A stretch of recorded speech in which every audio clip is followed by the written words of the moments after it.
Então, dando prosseguimento à nossa sessão de palestras, nosso próximo palestrante é a professora Bianca, né? Primeiramente, gostaria de agradecer, né, Bianca, você ter aceito o nosso convite. A professora Bianca é professora da Unicamp, tem doutorado pela Unicamp com o professor José Luiz Boldrini e tem 2 pós-doutorados, um pela Unicamp e um pela Universidade de Sevilha. Ela trabalha com EDP e teoria do controle. Então, passo a palavra para você, Bianca. Pode iniciar a apresentação. Obrigada, Reginaldo. Antes de tudo, eu queria agradecer pelo convite de estar participando desse evento. Confesso que eu fiquei até um pouco tensa de ver quanta gente está assistindo o evento. Eu acho que é um dos com maior público que eu já participei. E fico muito feliz de ter essa oportunidade de participar. Bom, eu vou apresentar um trabalho que foi feito em conjunto com o professor Boldrini. O título é Boa Colocação e um problema de controle ótimo para um modelo matemático para a propagação de modelo de mosquitos Aedes aegypti. Bom, aqui a gente vai trabalhar o seguinte modelo. A gente vai considerar uma região ômega em R2, aberta e limitada.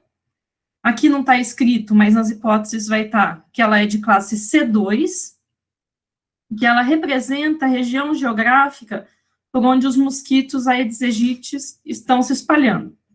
Bom, aqui, primeiro, por que em R2? Porque a gente está desconsiderando a altura. A altura é muito menor do que as outras 2 dimensões. Então, a gente só está considerando a parte, vamos falar assim, largura e comprimento, entre aspas. A gente não está considerando largura, a altura. E o modelo, a gente vai estar considerando em tempo finito, a gente vai considerar que o cilindro parabólico, ômega por 0t, e gama, aqui é a fronteira lateral do cilindro parabólico, não é a fronteira parabólica, que é só a fronteira de ômega por 0t. E o sistema que descreve é esse aqui. Bom, então, um tempo que a gente vai gastar é explicando esse sistema que a gente tem uma EDO acoplada com 5 EDPs parabólicas. Então, a gente tem, primeiro, as variáveis.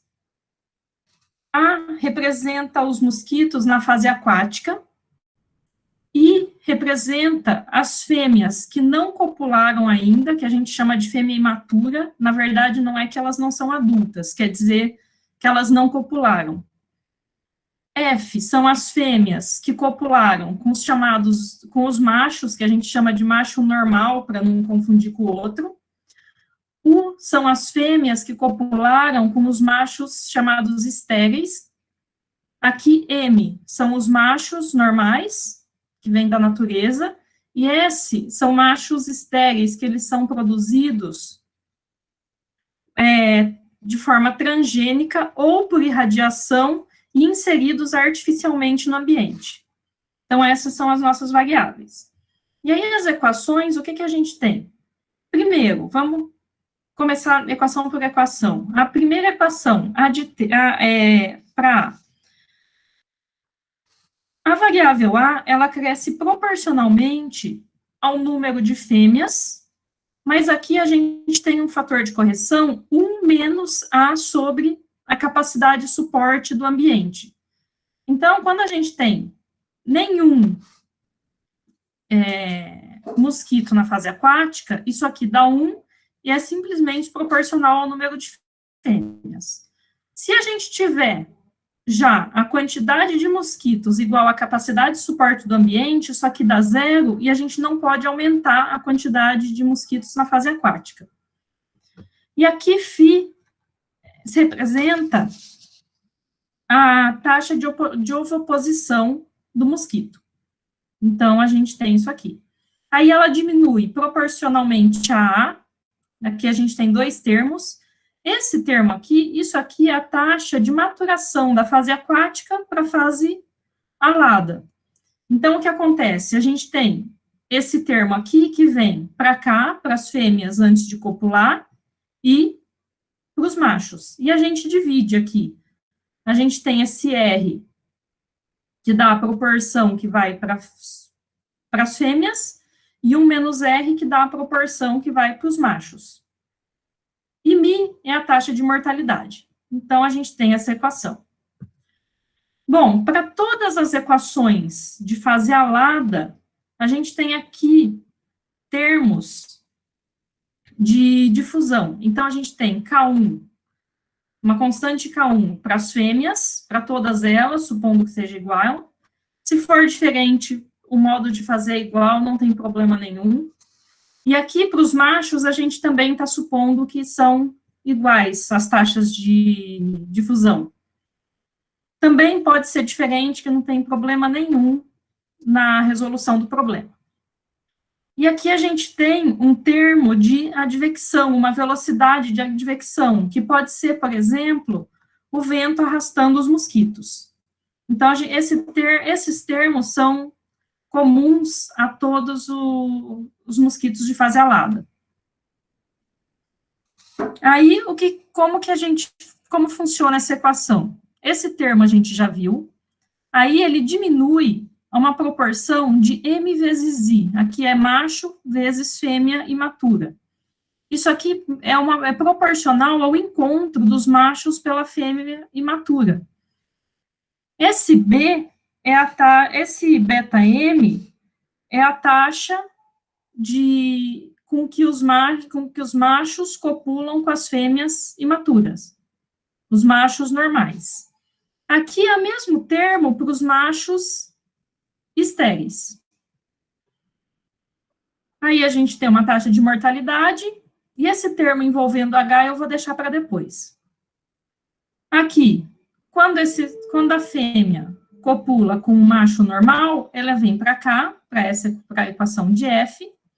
Quando ela copula com o macho estéril, ela vem para essa equação.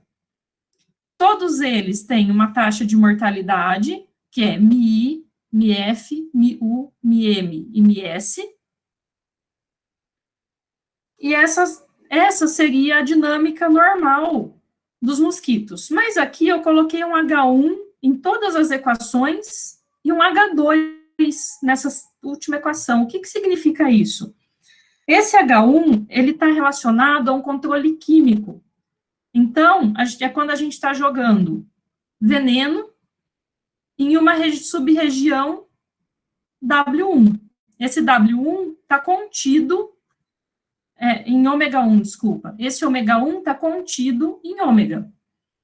Então, a gente tem o veneno agindo sobre todos os mosquitos de fase alada. E aqui a gente tem o mais H2 característica de ômega 2. Isso aqui é a taxa com que está sendo adicionado mosquito estéril no ambiente. E ele é colocado em um subdomínio. A gente não joga o mosquito estéril em todo o ômega ao mesmo tempo. A gente joga em um ômega 2. Libera esses mosquitos em um ômega 2. Então, é isso que significa. Bom, aqui só para falar mais um pouquinho sobre esse mosquito estéril, ao mesmo tempo que eu falei que ele é estéril, eu falei que ele copula com a fêmea. Então, na verdade, porque a fêmea, ela copula uma vez só. Uma vez que ela esteja prenha, ela não copula mais. Esse macho estéril, que é feito por transgênico ou irradiado, quando ele copula com a fêmea, ela fica prenha. O que acontece é que os ovos dela, quando ela bota, eles não eclodem. Então, eles não contam aqui no A e não formam novos mosquitos. Então, por isso que eles diminuem a população de mosquito com o passar do tempo. Bom, e as hipóteses que a gente tem aqui são as seguintes. K1 e K2 são constantes estritamente positivas. V é uma função L infinito. Φ, gama, todos os Mi's, MiA, MiI, MiF, MiU, MiM e MiS, e além disso, beta M e beta S, são todas funções não negativas L infinito. Ah, o C também, eu tinha esquecido do C. E o R também. Eu não tinha visto. Bom, o C, mais ainda, ela é uma função maior ou igual que uma constante estritamente positiva. Ela não vai a zero. E o R, consequentemente, o 1 menos R está entre 0 e 1. É uma proporção, então tem que estar entre 0 e 1. Agora, o H1 é uma função que está em LS de ômega 1 por 0t, onde o S é um número fixo maior que 2, e o H2 está em L2 de ômega 2 por 0t. Então, a gente tem essas hipóteses. Bom, mas a gente ainda tem condição de contorno, aqui que são condições mistas. Essa condição de contorno, ela é natural para esse tipo de, para essa estrutura da equação, quando a gente tem esse termo aqui da advecção. Então, a gente tem uma condição de contorno mista e condição inicial. A condição inicial, o A0 está em L infinito, o I0, F0, U0, M0 e S0 estão em H1 e são compatíveis com as condições de contorno. Então, aqui foi o que eu já falei, o que significa, e as hipóteses. Essas são as hipóteses que eu falei anteriormente, que a gente vai chamar de hipótese H. E o resultado que a gente tem é o seguinte: se valem as hipóteses H, então existe uma única solução A, I, F, U, M, S, tal que o A está em L4, e I, F, U, M, S está em W215, do nosso problema, então, solução única. Além disso, essas funções são não negativas e satisfazem essa estimativa 3. Então, onde essa constante dependem de ômega, de t, dos parâmetros da equação e do termo forçante. Mas a gente tem uma limitação aqui em 3. Bom, para provar esse teorema, a gente vai para um problema auxiliar, que é o mesmo problema, só que no lugar de f, aqui na primeira equação, a gente vai usar módulo de f. Então, observa o seguinte: se eu conseguir uma solução do sistema, as mesmas condições iniciais, mesmas condições de contorno, eu não vou escrever mais condição inicial e de contorno. Então, se a gente conseguir uma solução desse sistema 4, tal que a F é positiva, ela é a solução do sistema que a gente está interessado, do sistema original. Então, é isso que a gente quer. Bom, mas a gente ainda pode observar o seguinte: isso aqui é uma equação, para cada F fixo, isso aqui é uma EDO linear de primeira ordem não homogênea. Então, a gente vai considerar a seguinte notação: A de psi igual a 0, B de psi, em 0, integral de 0 a t, de φ, psi de xs, B de φ, B de psi, de xts, ds, onde o B é dado dessa forma. Bom, se a gente coloca o F aqui, esse A é a solução dessa equação aqui. Bom, então, o que a gente tem? Que A chapéu, I chapéu, F chapéu, U chapéu, M chapéu, S chapéu é solução do sistema 4, daquele sistema auxiliar, se e somente se A chapéu for igual ao A de F chapéu, e essa quíntupla satisfaz esse sistema 7, que são as EDPs, não tem aqui as EDOs. Ou seja, o que a gente tem aqui?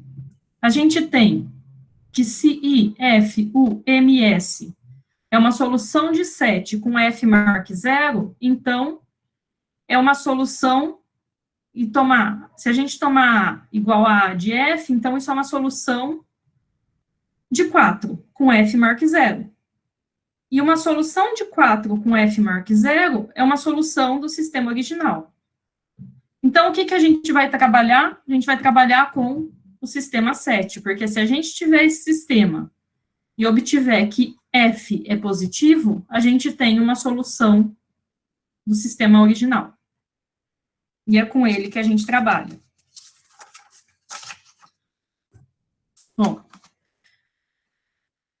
para obter a solução do sistema 7, o que a gente faz é aplicar o teorema de ponto fixo de Legay-Chalder no seguinte operador. O operador L, que vai de 0,1 para L4 à quinta para L4 à quinta, dado por L lambda de barra, F barra, U barra, M barra, FC barra, igual a I, F, U, M, S, onde essa quíntupla é solução do seguinte sistema, desse sistema aqui.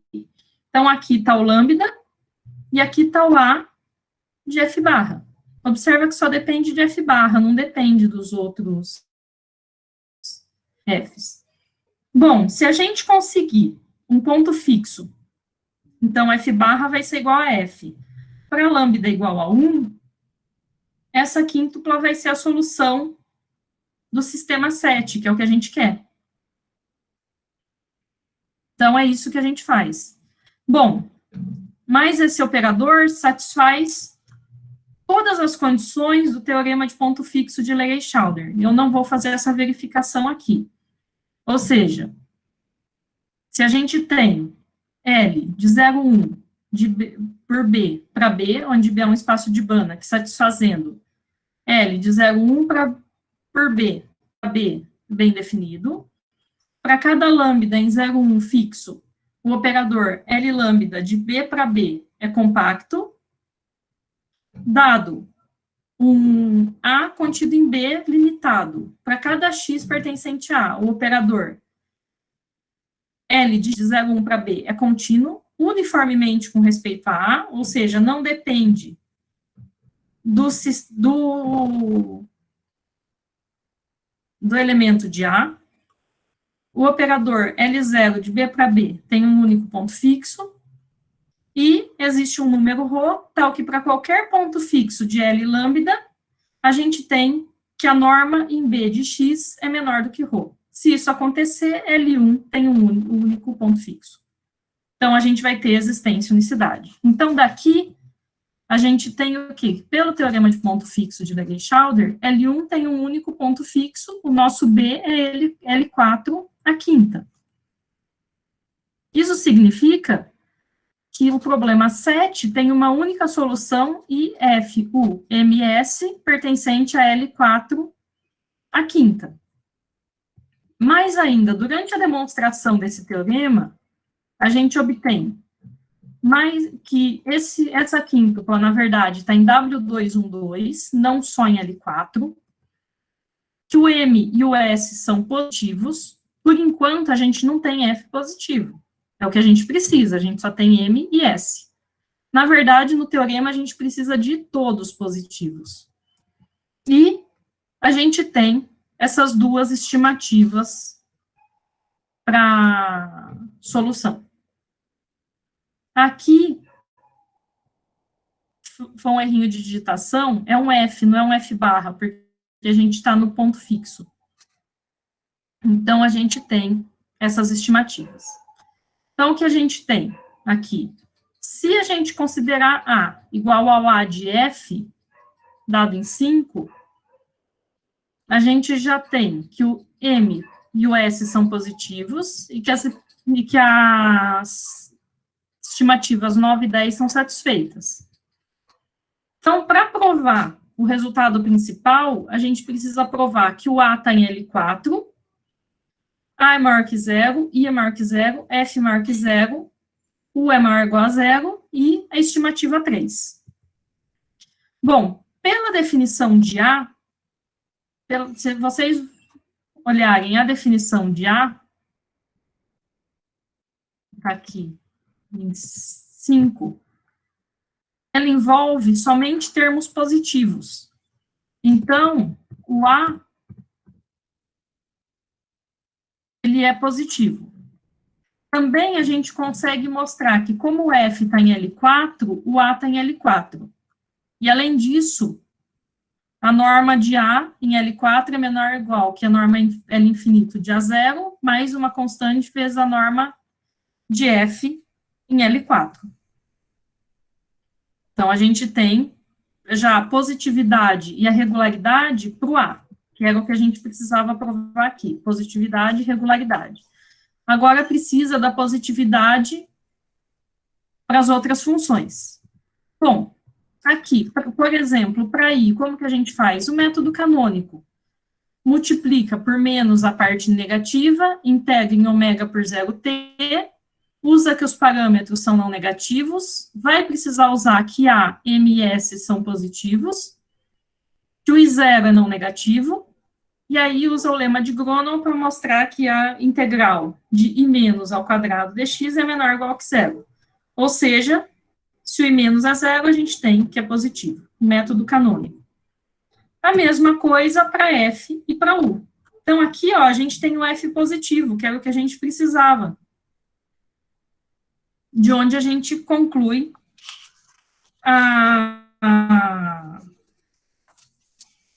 onde a gente quase conclui a demonstração. A única coisa que falta é o seguinte, a estimativa 3, mas a estimativa 3 segue de 9, 10 e 11. Só combinando essas estimativas, a gente obtém 3. E isso completa a prova. Bom, para o problema de controle ótimo, isso era para existência e unicidade. E aí eu falei que tinha o problema de controle ótimo. Então, para o problema de controle ótimo, a gente considera o conjunto das funções admissíveis, H1, H2, tal que o H1 está em LS, com S maior que 2 fixo, H2 em L2, as duas não negativas. E a gente considera o seguinte funcional de custo. I de H1, H2 é igual a alfa 1, integral em Q de A ao quadrado, mais um alfa 2, integral em Q de I1, F, U e M ao quadrado, mais um alfa 3, integral em H1 elevado a S, alfa 4, integral de H2 ao quadrado. Aqui, alfa 1, alfa 2 e alfa 3 são pesos que dão para a gente a importância de cada integral, ou de quanta fase aquática tem, quanta fase alada, ou o custo dos nossos controles, ou químico, ou biológico. E são constantes positivas. E, além disso, a gente tem aqui que A, I, F, U e M é a solução do nosso problema com os controles H1 e H2. Bom, e aí o nosso objetivo é mostrar a existência de um par H1 estrela, H2 estrela no conjunto admissível, com a correspondente solução do nosso problema, de forma que o I, que é o nosso funcional, esse funcional aqui, o I de H1 estrela, H2 estrela, é o mínimo de I de H1, H2, tal que H1, H2 pertence ao conjunto admissível. Bom, para obter a existência desse controle ótimo, a gente vai utilizar o método das sequências minimizantes. Então, primeira coisa que a gente observa, esse I de H1 e H2, a gente está somando só termos positivos. Então, I de H1 e H2 é maior ou igual a zero. Isso implica que esse H1, I de H1, H2, admite um ínfimo, que é um número real. O ínfimo não é menos infinito aqui. Então, ele admite um ínfimo. Então, o que a gente faz? A gente toma uma sequência H1N, H2N, tal que o limite de I, calculado em H1N, H2N, é o ínfimo de I de H1, H2. Bom, e aí o que a gente sabe? Se esse limite existe, significa que essa sequência ela vai ser limitada. I de H1N, H2N vai ser limitado. De onde a gente tem que H1N, norma LS, mais H2N, norma L2, é menor ou igual que uma constante L. E aí, aqui que é com L independente de N. E aqui uma coisa importante, a gente usa a estimativa 3 do teorema anterior para concluir o seguinte, que a solução correspondente do problema 1, 2, associado a H1N, H2N, também é limitada. Ela é limitada o quê? O A em L4, IN, FN, UN, MN, SN, em W212. Então, isso é menor ou igual que uma constante que depende de H1N, aqui é em LS, H2N, L2, que é menor ou igual que uma constante que depende desse L aqui, e que é independente de N.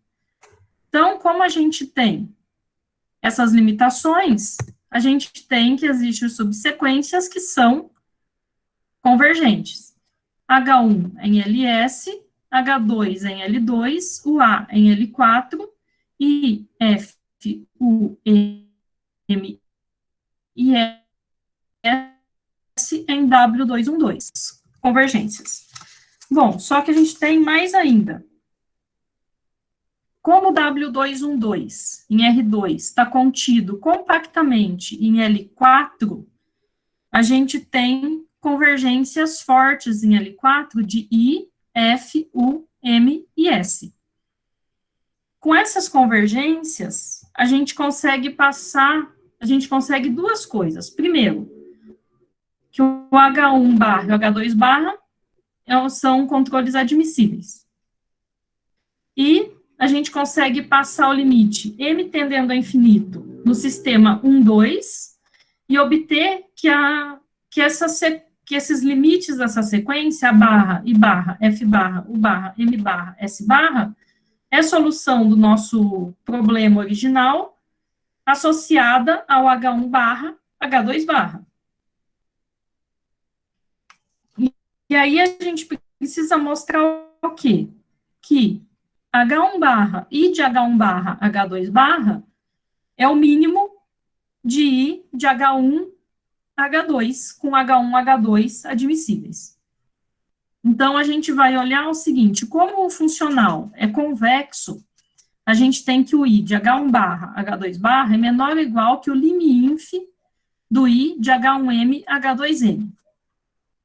Por outro lado, o limite de I de H1M, H2M é igual ao ínfimo de I de H1, H2, tal que H1 e H2 está no conjunto admissível.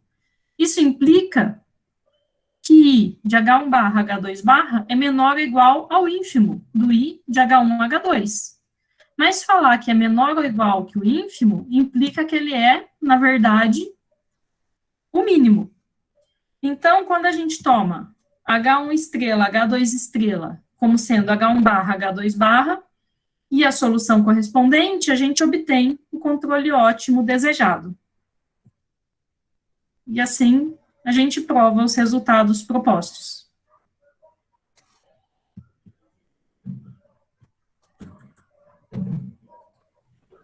Obrigado, Bianca. Muito muito bom o trabalho. Vou passar as perguntas, né? Alguém tem alguma pergunta ou comentário?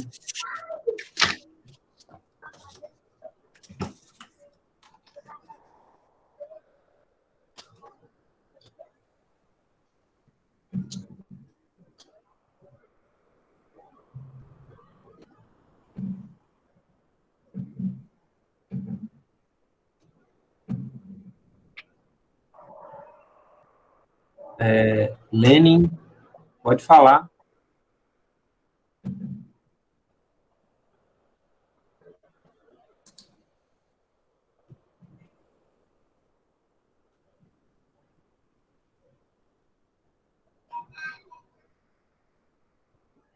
Lene levantou a mão, você quer fazer uma pergunta?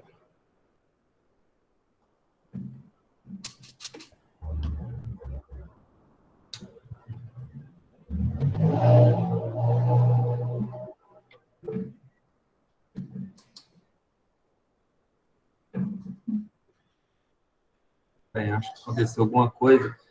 Deixa eu perguntar, esse modelo, Bianca, ele foi proposto por vocês ou vocês pegaram esse modelo de algum outro lugar? Como é que foi? Na verdade, ele é uma generalização de um modelo proposto pelo Rian, um professor do IMEC. Ele fez um modelo sem considerar a variável espacial, ele propôs um modelo só com EDOs. E aí, o que a gente fez foi incluir a parte espacial na parte alada dos mosquitos. A gente não propôs deslocamento espacial na parte, na fase aquática, porque a fase aquática, ela fica presa em subdomínios, ela fica em pedacinhos pequenininhos. Então, o que ele se movimenta ali, a gente pode considerar desprezível. Entendi. Comparado com o tamanho do domínio que a parte alada se dispersa, né? Entendi. Tá. Lene, você quer falar? Quer fazer uma pergunta?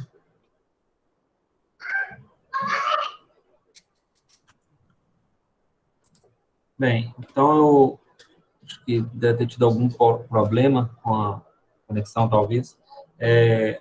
Eu vou encerrar, então, a palestra, para a gente dar prosseguimento para o próximo convidado. Agradeço novamente, Bianca, por ter aceito o convite. Excelente palestra, como sempre. Muito obrigado. Eu que agradeço o convite.